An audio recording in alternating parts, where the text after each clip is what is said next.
Assalamualaikum warahmatullahi wabarakatuh. Selamat pagi, siang, maupun sore kepada Bapak Ibu dosen. Sebelumnya perkenalkan, saya Nikade Aminil Utama dengan NIM 192231063 dari kelas Gizi 5B, dan kali ini saya akan menyampaikan laporan hasil praktikum saya mengenai Dietary Assessment for Breastfeed Children menggunakan Infant and Young Child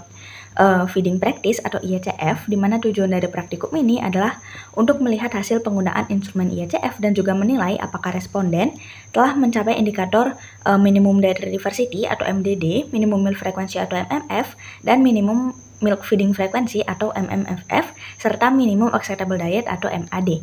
Kemudian di sini terdapat juga metode dari pengumpulan data, di mana metode pengumpulan data ini merupakan metode yang digunakan untuk menggunakan kuesioner Infant and Young Child Feeding Practice atau IYCF dari WHO, di mana pengumpulan data ini dilakukan melalui wawancara langsung dengan orang tua ataupun pengasuh utama anak, di mana metode yang digunakan adalah metode 24-hour food recall untuk mendapatkan semua informasi makanan maupun minuman yang dikonsumsi oleh anak tersebut selama 24 jam terakhir, di mana data yang dikumpulkan itu mencakup nama makanan atau minuman, bahan makanan, hingga jumlah konsumsi dalam satuan URT yang kemudian nantinya akan dikonversi menjadi gram ataupun mililiter. Kemudian nantinya hasil dari 24-hour food recall ini akan digunakan untuk mengisi formulir dari IYCF itu sendiri untuk bagian konsumsi makanan dan juga minuman anak. Kemudian dari data formulir IYCF ini akan dikelompokkan menjadi beberapa komponen penilaian yang mencakup MDD, MMF, dan juga MMFF. Kemudian dari ketiga nilai komponen tersebut itunya nantinya akan digunakan untuk menentukan minimum acceptable diet ataupun MAD sebagai ukuran dari kualitas diet anak yang disusui ataupun yang mengonsumsi susu formula. Adapun metode analisisnya, di mana metode analisis ini itu berdasarkan indikator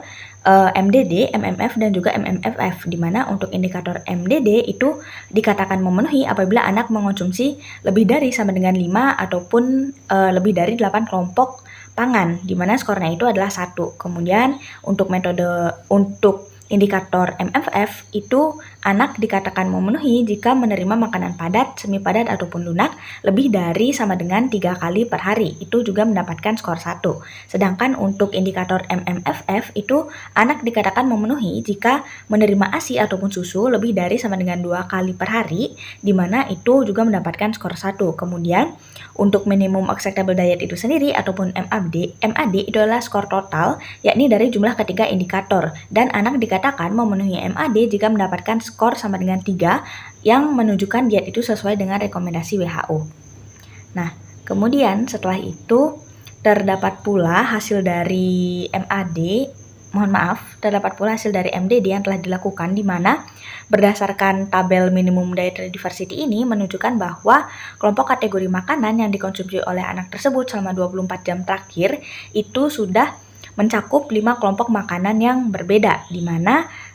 berdasarkan standar WHO, MDD ini dapat dikatakan terpenuhi karena anak ini sudah mengonsumsi 5 kelompok makanan, di mana cut off-nya itu ataupun minimal kelompok makanan yang dikonsumsi adalah 5 ataupun lebih dari 8 kelompok makanan. Meskipun memang di sini tidak semua kelompok makanan dikonsumsi, seperti anak ini memang tidak mengonsumsi kelompok makanan kacang-kacangan maupun buah dan sayuran selain dari sumber vitamin A, namun konsumsi dari 5 kelompok pangan yang lain ini sudah dapat dikatakan untuk memenuhi batas minimal untuk mencapai MDD sendiri. Nah, selanjutnya itu untuk penilaian MAD atau minimum acceptable diet itu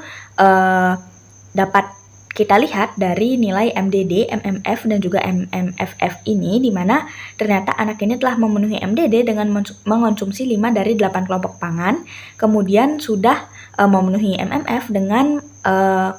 mendapatkan makanan padat, semi padat, maupun lunak lebih dari 3 kali per hari, dan juga telah memenuhi MMFF dengan menerima susu formula itu sebanyak 7 kali per hari, di mana skor totalnya ini adalah 3, sehingga dapat menunjukkan anak ini telah memenuhi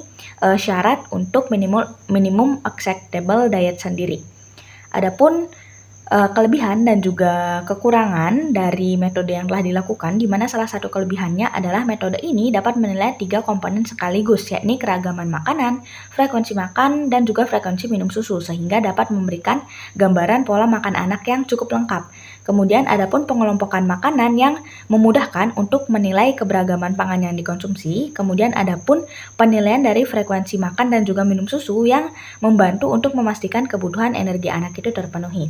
Adapun kekurangannya diantaranya adalah metode ini tidak memperhitungkan jumlah atau porsi makanan, sehingga kecukupan gizinya itu belum tentu tercapai meskipun memang makanannya kita bisa lihat beragam atau tidak. Kemudian sangat bergantung pada ingatan orang tua atau pengasuh, sehingga ada risiko bias ingatan di sini. Kemudian metode ini juga hanya menilai 1 hari melalui 24-hour food recall, sehingga tidak mencerminkan pola makan jangka panjang. Nah, selanjutnya adalah kesimpulan, di mana kesimpulannya ini adalah anak ini itu telah memenuhi seluruh komponen penilaian minimum acceptable diet atau MAD dengan memenuhi MDD, MMF, dan juga MMFF, di mana hal ini menunjukkan bahwa dalam 24 jam terakhir, anak ini memiliki kualitas makan yang baik dengan asupan yang beragam serta frekuensi yang cukup. Di mana terdapat pula beberapa saran yang dapat diberikan, yakni yang pertama mempertahankan pola pemberian makan yang sudah baik, terutama dalam menjaga variasi jenis makanan dan juga frekuensi makanan serta konsumsi susunya. Kemudian yang kedua, mengupayakan agar porsi makan anak ini tetap tercukupi. Dan yang ketiga ini adalah memperhatikan cara pengolahan makanan agar tetap sehat dan juga tidak mengurangi kandungan gizi dari makanan tersebut. Baik, sekian presentasi dari saya. Terima kasih dan wassalamualaikum warahmatullahi wabarakatuh.